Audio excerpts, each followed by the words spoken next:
Ya, iya. Oh ini aku. Ntar, aku di toilet nih. Aduh, aku lagi jalan sama pacarku. Ntar aku ke rumahmu deh. Ih, ada orang kencing aneh banget. Ya deh, ntar aku telepon lagi ya. Yuk. Mas, kencing kok harus gitu sih? Sakitan ya? Nah, udah penyakit banget lah. Ih, jangan. Ya, tuh kita. Iya, Kak.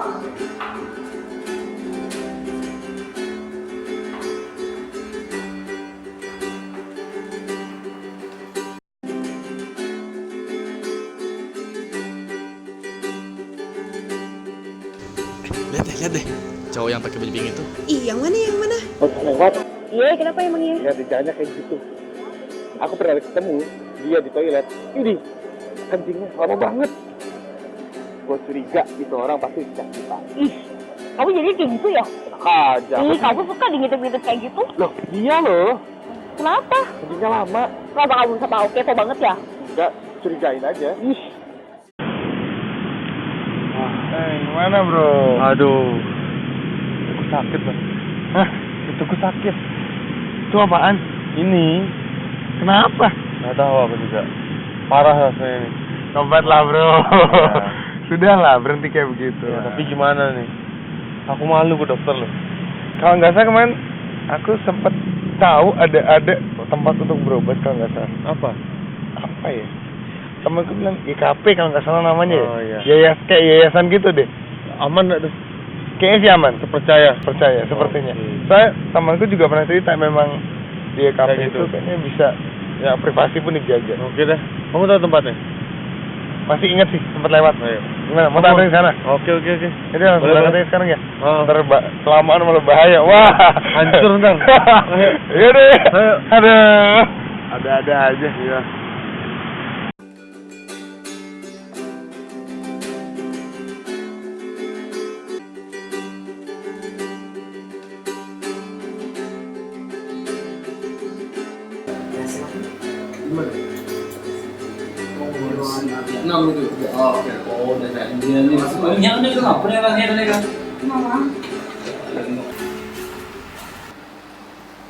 Silakan duduk. Oh iya.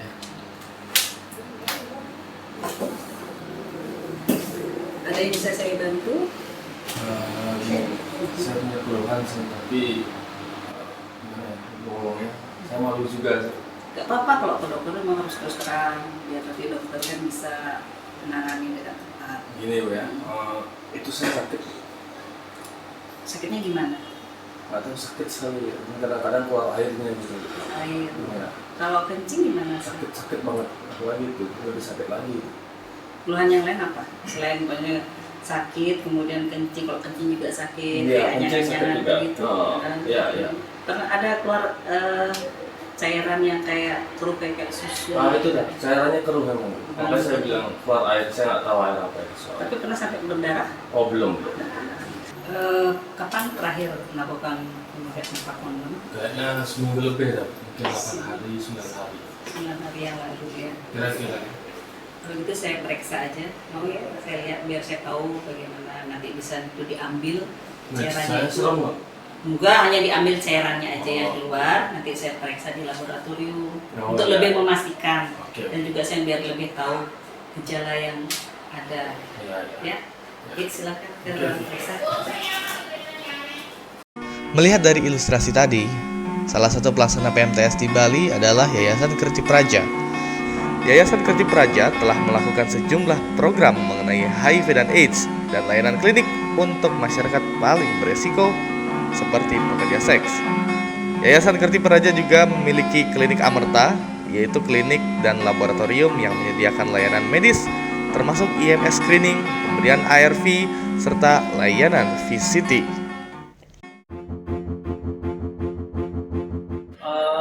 Saya mulai bekerja di IKP lebih kurang tahun 90 ya. Jadi lebih kurang udah sampai 20 tahun. Memang karena IKP pada dasarnya mendampingi pada awalnya kelompok risiko tinggi ya, khususnya pekerja seks. Tapi Ini juga kita mendampingi pelanggan di samping kerja saya kan ada pelanggan ataupun masyarakat umum yang datang ke sini. Ya.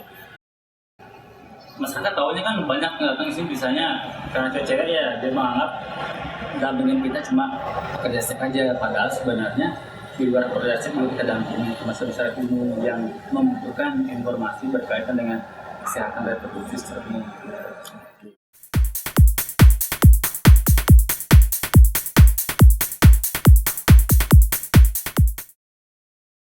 Sebetulnya dari dulu saya tidak setuju ya warna PS yang disudutkan ya. PS orang yang masuk lokasi pasti nanti kena IP kan gitu. Sebetulnya tidak sih ya. Justru PS kan datangnya dari pelanggan kan begitu seperti saya gitu kan. Saya aja yang kena itu baru saya kerja 2 bulan. Bayangin. Kalau nggak dari pelanggan kan itu nggak ada lah dari PS. Saya nggak setuju kalau dari PS ya. Seperti ibu-ibu rumah tangga kan gitu kan, datangnya kan dari suami kan ya. Memang pada awalnya perkiraan kita seperti itu ya, karena orang memandang namanya penyakit menular seksual ya, jadinya orientasi orang pasti ke pekerja seks gitu ya. Tapi kenyataannya yang untuk pencegahan biasanya karena pemakaian kondom yang memakai itu laki-laki, jadinya kan kendala mereka kalau pekerja seks biasanya pelanggannya nggak mau pakai kondom. Jadi kalau misalnya pelanggannya kena pasti dia akan menularkan sama pasangannya yang di rumah, jadinya kan penyebarannya ke rumah tangga biasanya dari pelanggan atau suami-suami yang biasanya yang di lokasi gitu ya. Di samping PS ya pelanggan juga punya peran yang tinggi untuk menularkan sama pasangannya sendiri yang ada di rumah ataupun pasangan tetapnya. Karena memang yang periksa ke tempat kita kan saya nggak berani mengatakan penurun atau naiknya, soalnya yang datang ke sini kan kadang-kadang bisa naik turun gitu ya. Karena seperti bilang tadi juga memakai kondomnya kan tidak gini ya. Jarang yang selalu ini tidak pernah naik terus gitu ya, karena sering kadang-kadang pakai kan gitu ya, nggak ada yang perlu gitu ya. Karena semua pasangan juga nggak pakai kondom gitu. Karena yang datang kan di YKP berapa, yang datang ke layanan lain seperti puskesmas kan beda-beda soalnya. Saya nggak pernah mencatat turun naik gitu ya. Ada teman saya memang yang mencatatnya turun naik, turun saya kurang tahu gitu. Tapi kalau saya melihat yang datang ke sini, pasti yang kalau misalnya yang di lokasi, kalau ada misalnya kalau ada pokja yang memaksa, kadang-kadang mereka nggak mau datang juga, sulit. Artinya nggak mau datang secara berkala gitu lah. Nah, setiap 2 bulan sekali mereka kalau nggak ada keluhan mereka nggak datang, apalagi saya datang gitu. Tapi benar juga kalau dia nggak sakit mereka nggak mau datang gitu ya. Kalau udah sakit dia baru datang kalau ada keluhan.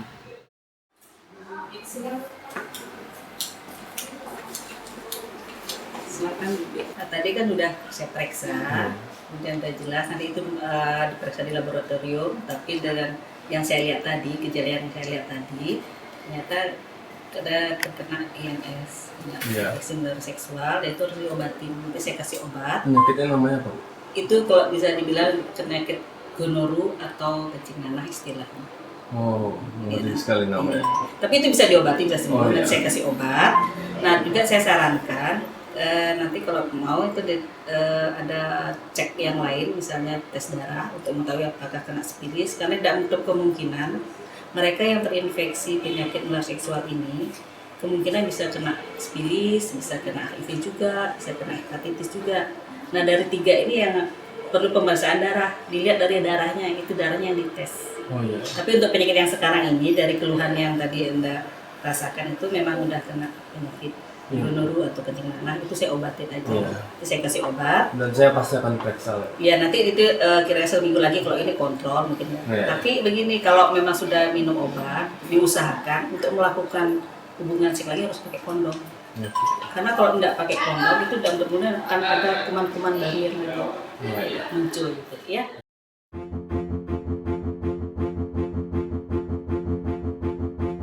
Ada yang nggak mau berobat ya.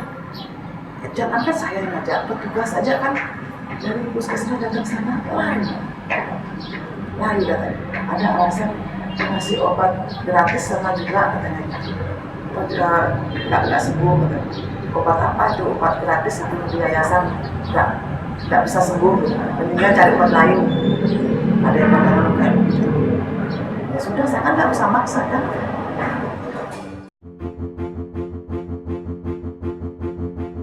Memang kita pernah membuat sebuah buku gitu ya, buku kecil yang berkaitan dengan pengalaman-pengalaman bekerja seks atau PS yang berhasil merayu pelanggannya untuk memakai kondom. Jadi kita ada bukunya, ada buklet kondomisnya ada. Misalnya dia merayu tamu gimana sih, dia menawarin kondom ke tamunya, tamunya mau pakai kondom, gitu. Ada bukunya. Misalnya coba deh mas, kita goyang dan sebagainya gitu ya. Ada trik-trik PS yang kita juga sebarkan kepada PS lain, tapi kebanyakan juga dari mereka yang tidak berani gitu ya, karena mereka bargaining position PS kan lebih rendah daripada pelanggan kalau dia enggak. Resiko pasti selalu ada dalam setiap perbuatan. Paling tidak, kalau sudah tahu kalau kita beresiko, apalagi sampai jatuh sakit, jangan malu-malu dong untuk berobat, biar dapat penanganan lebih lanjut lagi. Jangan sampai resiko tersebut malah menjadi bumerang buat diri kita sendiri. You set me free.